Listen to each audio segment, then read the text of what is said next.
Now, in the world of rhythm guitar playing, this really is another unsung hero of the band, a bit like the bass player and the drummer. They're just holding lots of things together so that the person at the front who's singing or playing lead has got something to play with, has got something to play over.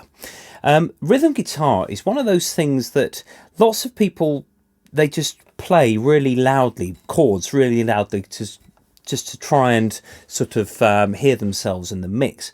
But you don't really want to do that. If I'm sitting on the dock of the bay,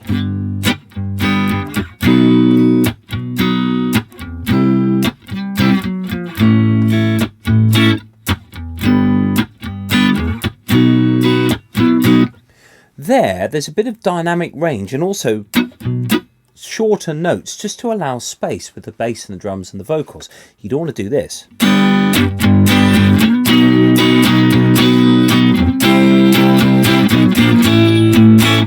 Because it's just a bit of a wall and it kind of doesn't work if somebody's going sitting in the morning sun, sitting in the morning sun, I'll be walking when the evening comes. Sitting when the evening comes. I've only been singing that tune for 20 years and I still forget the words.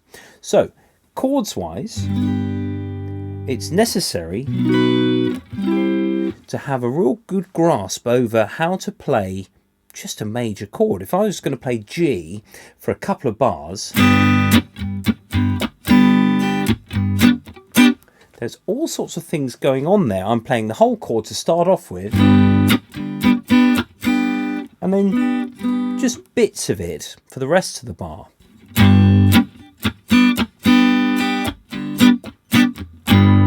So don't feel you have to cover all of the strings all the time.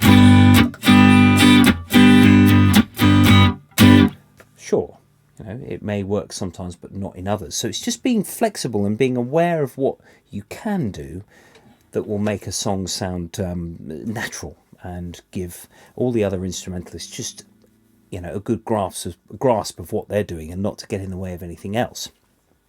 As a rhythm guitarist, you should know where all of your chords are. G, A, B, C, D and E, and then F. That gives you your naturals. So if you know what your chords are at the three spots with F at the first fret, you can get all your sharps by moving one that way and all your flats by moving one that way. So it's a really good idea just to sit with Google and just Google a tune and just try to play the chords from it. Rhythm guitarists are looked on a bit like the second violinist would be in an orchestra, a bit like you're not as good as the first violinist, therefore we're going to give you that menial job or the lesser job.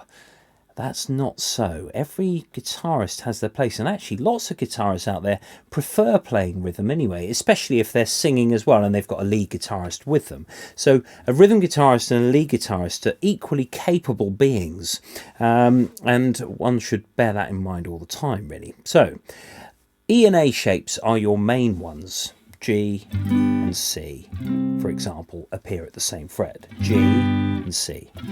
Now, because of my North Dorset agricultural fingers, sometimes I find it difficult to get my three fingers in that space, in that same space as you would do with an open A. So what I do with that is just use my last finger across those three strings and just mute the first string. Now, that takes a bit of doing. You've got to angle your hand round to do that. You can hear that briefly sounded. So I just find that easier as an alternative to the three fingers in the one fret space. So C is here, C sharp is here. It's also D flat. Now that can be a bit of a hassle. You think, oh, D flat, where's that? It can get a little bit cloudy in the sort of on the black notes of the guitar, as it were. You've got your keyboard layout here, which essentially mirrors that of this. So B and C are together because B and C has no black note in between them. The same goes for E and F. So technically then, there are, with those two shape families, the A and the E shape, there are two places on the guitar you can play your chords. E, E, F, F, G, G, and so on up the fretboard. And the gaps were the same. So G is at 3rd or 10th, A is at 5th or 12th. So there's a 7 fret difference. So wherever you are, F sharp, 2nd fret, add 7 frets to that, you get 9, which is your F sharp up here. There are also other chord shapes you can use. Imagine if you've got a capo on, for example. You can use all of your other open shapes. But if you haven't got a capo, it can be a bit difficult to do a G shape, for example. So here, there's a G shape. I've got myself a B flat chord there because I've moved it up. A G shape, though, can be played a little bit more approximately than that. It doesn't have to have all of those notes in. You can use your last finger on the 6th string and your bar finger over the 3rd, so 2nd, 3rd and 4th strings, muting the 5th, either with this finger, or preferably both. So you end up with this. And the 1st string I've also left out. This does allow you to do the Rolling Stones sort of voicing.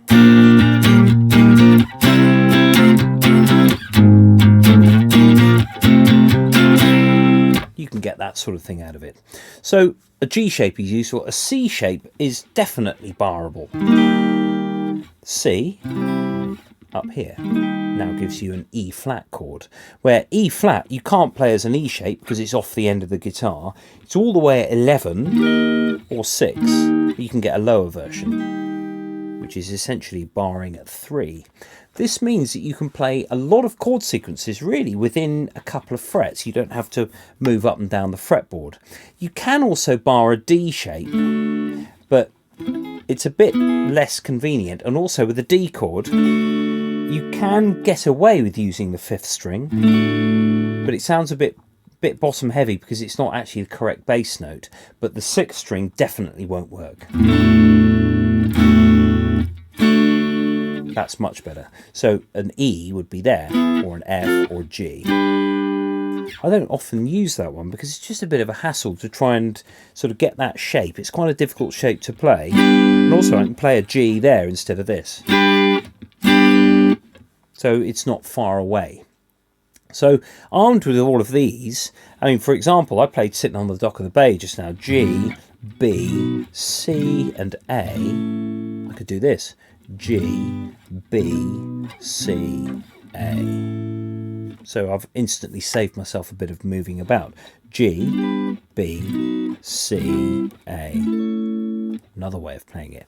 There's this thing called the caged system, which is 5 different shapes: the C, the A, the G, the E and the D shapes. And if you're familiar with that, it also means you work out, if you need to capo something, you can work out where to put it, where to actually put the capo and get all of your open shapes to work.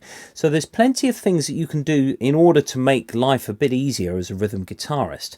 Now, moving on to what you do with this hand. It's all about using down and up strokes. Don't forget, if you do a downstroke and another downstroke, you would have had to come through and up on the way back, so you may as well use it.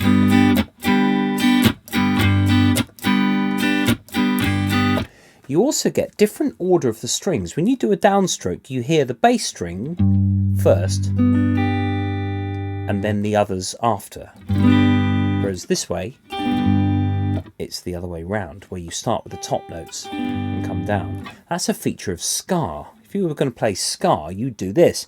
You do a silent up, a silent downstroke, and then the upstroke would be the chord.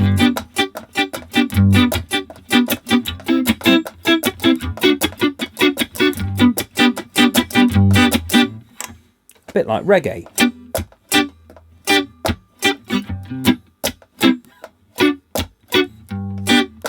Now I'm just putting that bottom note in there just for clarity, so you can tell where beat 1 was. 1, 2, 3, 4. 1, 2, 3, 4. Although you can, of course, include it if you like. Now, that's 8th notes, where you have down, up, down, up, down, up, down, up. The downs are on the strong beats. 1, 2, 3, 4. 1, 2, 3, 4, etc. When it comes to 16th notes, essentially your right hand is moving twice as quickly. Now, because it's moving twice as quickly, you want to be a bit more gentle with it. Otherwise, you're just going to end up with muscles all the way up your arm if you sort of try and. Doesn't work.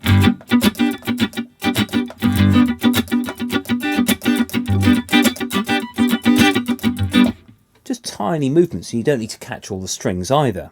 Now, what I'm doing with the left hand here is I'm muting the chords that I don't want to hear, but keeping the 16th going.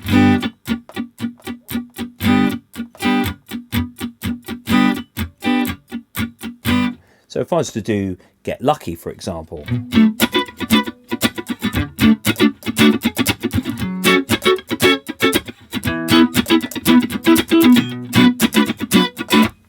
I could just keep those going with the ghost notes. The ghost notes themselves can be a bit overpowering at times though. So if you do this,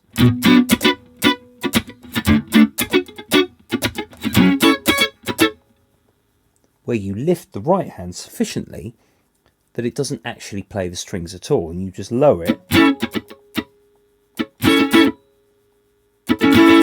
when you want to hear those 16th notes.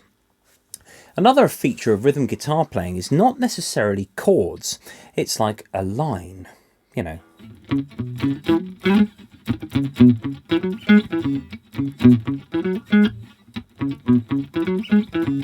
For example, if you take the tune Pick Up the Pieces by the Average White Band, you've got two guitars on that record. If you listen on the, I think it's the right speaker or the right headphone, you've got the chords that are doing this.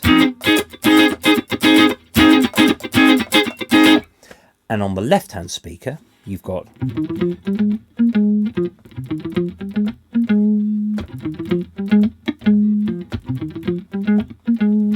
you have the other line, the other guitar line, and those two things mixed together. So they're both strictly rhythm guitar parts. So really that covers most of the aspects of rhythm playing. Above all, just be sensitive to the dynamics of what's going on around you. And you would also, if you're playing a song and then the lead guitarist takes a solo, you might just back off a little bit so that the lead player has got a bit of space dynamically to deliver the solo. So for example, if you're playing a blues, or whatever in your verse, when the lead guitar goes, or doing whatever they're going to do, you could just go instead of you go.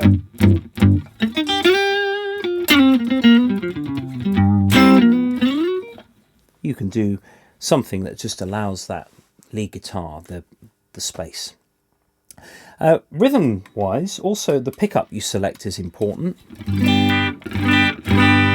That might work in the verse, but when the lead player does their solo, just switch to a slightly mellower pickup to allow them also the space for their frequency band, for their the cutting nature of a lead guitar sound.